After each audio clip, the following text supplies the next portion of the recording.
Hello, my babies. It is your girl Nicole, and I am here with my lovebird. He is my lovebird, but he is not a lovebird. He is a Senegal Mickey. He's my love bug. Apparently, he is either going to attack the camera or play with the camera. I'm not really sure. We'll find out in a hot minute.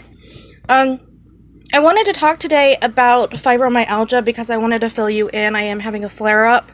I pushed myself way too far, and I know there's probably some common questions out there, and I just wanted to let you guys know one of the reasons my camera is shaky is because I'm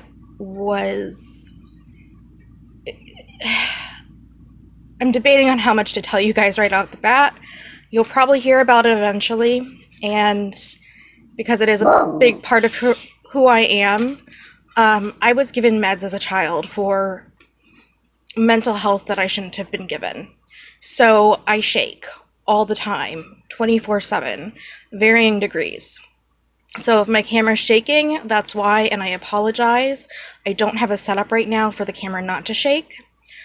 I will probably tell you about my life story some other time. Not anytime soon, because it is, I do have chronic PTSD from it, CPTSD. So it is not a light story. It is not a fun story. It is not a family-friendly story. And I'm still trying to process through. I'm still trying to process through a lot of that. But about fibromyalgia, it's a hot mess. I'm in a flare-up right now. Due to pushing myself too far and not sleeping for 36 hours in part because of the PTSD and the insomnia that I get from the PTSD. I wanted to answer a couple of just basic questions about fibro that I know a lot of people have. I've gotten them quite often. One of the big ones is, well, why don't you work? A lot of people on fibromyalgia can work that have it. There are a lot of people on it that can barely function. I am more in the latter group, unfortunately, so I am doing alternatives to making money. I do have a steady income. My fiance will have a steady income soon. So we're not stressing. But if I worked, I've tried in the past. I can work about 3 months before I just crash. And I have a mental breakdown, and I'm in a psych ward because of the pain, because of the mental health issues that I have, because of the strain on my body. So I make the personal decision not to work. That being said, however, YouTube is my job. There are days that I may not be able to upload. There are days that might be skipped, but YouTube is my job, as is Etsy, as is everything else that I work to do and plan to do. Sorry, guys. He's trying to make me feel better. So that's a big one. I get a lot of flack from especially family members of like, well, why can't you hold a job? Why can't you do this? Why can't you do that? Why do you, sit at home? If you just did something, you'd feel better. And I am doing stuff. I'm just not doing stuff in the traditional way. Things might be different, in other countries, but in America, it's very much focused on one of the first things we're asked is, well, what do you do for work? And a lot of people don't view home businesses, or especially YouTube, as proper work. They view it as a flighty, artistic thing to do. And yes, there are YouTubers that make millions. And I'm not discrediting that. I am just saying, in America, there are many, many people who don't view YouTube as a job. And that's just our society right now.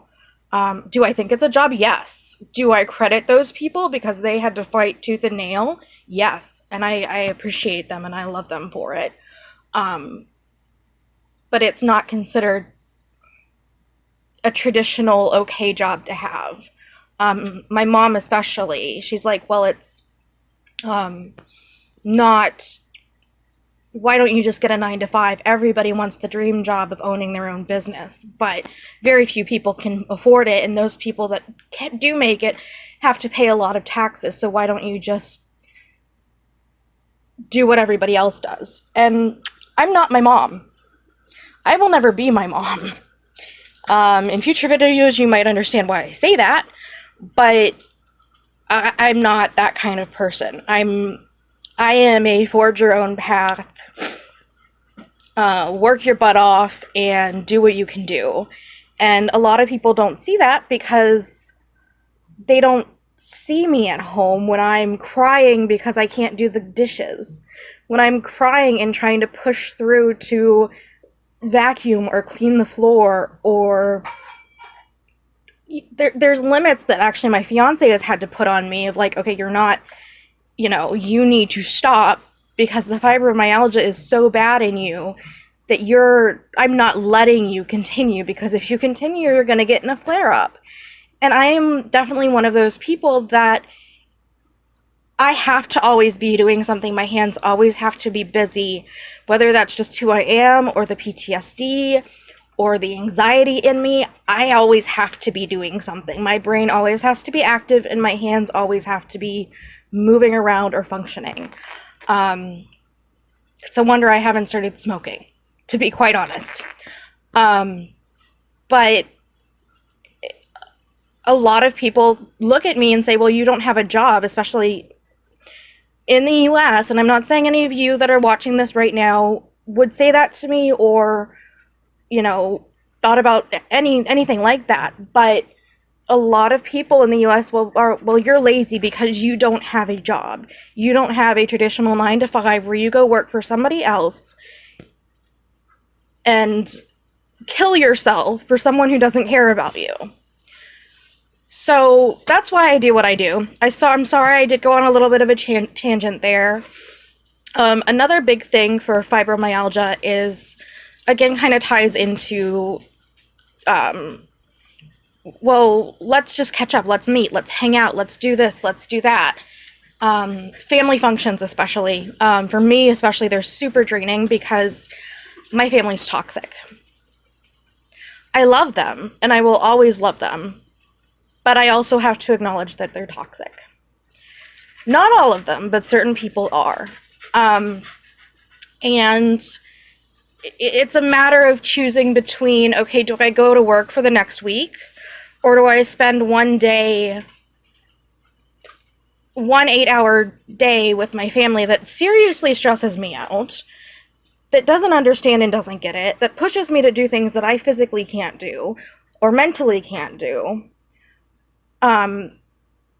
Or do I spend that 8 hours, this is an example, obviously this is not my case, or do I spend, 8 hours a day for 5 days working and rest and recoup 2 days on the weekend when they want me to go to a family function so I can make more money? And the answer a lot of the times is I'm going to skip that family function so I have food on the table. A lot of families don't understand that. A lot of friends don't understand that. It's the same with friends. It's the same scenario. Just put friends instead of family function. Go out drinking. Go out to a movie. Go out, insert go here with this person instead of go to family function. And that's a lot of what people with fibromyalgia have to cope with. We have to figure out, we have to understand, and we lose a lot of friends that way. We lose a lot of people that we think actually care about us because we have to choose between our physical and mental health. Because let me tell you, fibromyalgia affects mental health. It is, I would almost say it's as much of a mental health thing in terms of how much it affects as it affects the body.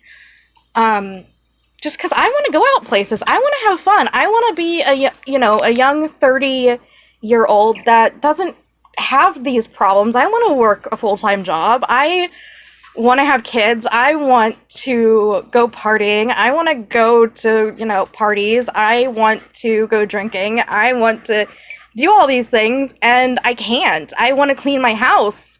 Like, something so basic. Like, I want to keep my house clean. I can't. I physically can't, guys. Like, I've tried. I pushed through. When I was living on my own, it was a struggle. I did laundry. I lived in an apartment, and the laundry room was on the opposite side of the building, and it was a U-shaped building, and it's just how it was designed. And I had things on wheels too, guys. Like, I did laundry. I was in bed for a week. I was lucky to get out of the bed and pee. Maybe a shower if I'm lucky during that week. I had food always pre-made in my fridge because it took so much energy just to cook. And guys, I love cooking. Cooking is like one of my biggest coping skills. Cooking is I'm stressed, let's bake. I can't eat it now because I'm gluten intolerant, but it is my okay, what am I gonna do? Like, I'm stressed out. Let's go make cupcakes. I find it so fun and so relaxing. And the nice thing is, like, usually once I make, Mickey, what are you doing, my love? He's climbing up my phone hand that I'm holding my phone in. Yeah, but a lot of things I love doing, I have to put a limit on, and I can't do, or I risk the fallout. And like, same thing, like, it's so hard to explain to people.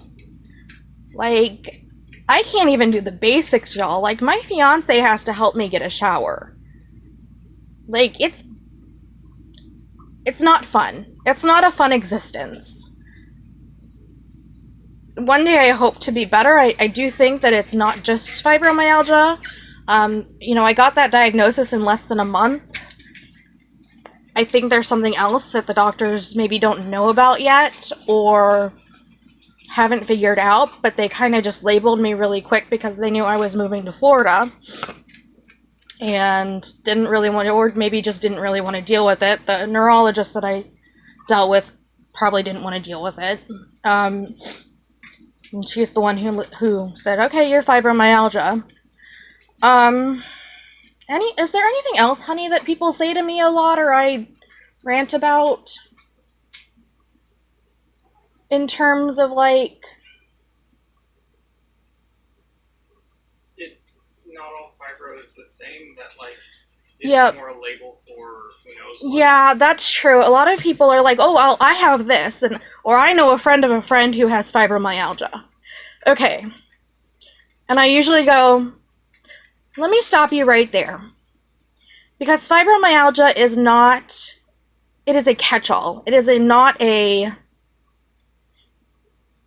diagnosis that is a diagnosis for, and I will have people that argue with me on this, but my doctor has literally told me this. They're like, when we don't know what's wrong with people, but we know there's something wrong, we label them with fibromyalgia. It is a catch-all. You have an official diagnosis now, so you can tell people there's something wrong with you. But we don't know what's wrong with you. That's quite literally what the neurologist said. I need those, Mickey. When she diagnosed me with it. And it's unfortunate. I do think fibromyalgia is a valid diagnosis. I'm not saying that it's not, because it is. It gave me something to say to people when they said, well, why can't you do ... Why can't you do fill in the blank? And I could turn to them and I could say, I have a medical condition. It saved me a lot of awkward conversations. It saved me a lot of people will saying, well, just do it. People still say that to me, but it's not as bad. So with that being said, my loves, I love you all. Be yourself. Have a great day, morning, noon, night, wherever you are in the world. I love you, my ghostlings, and I will talk to you later.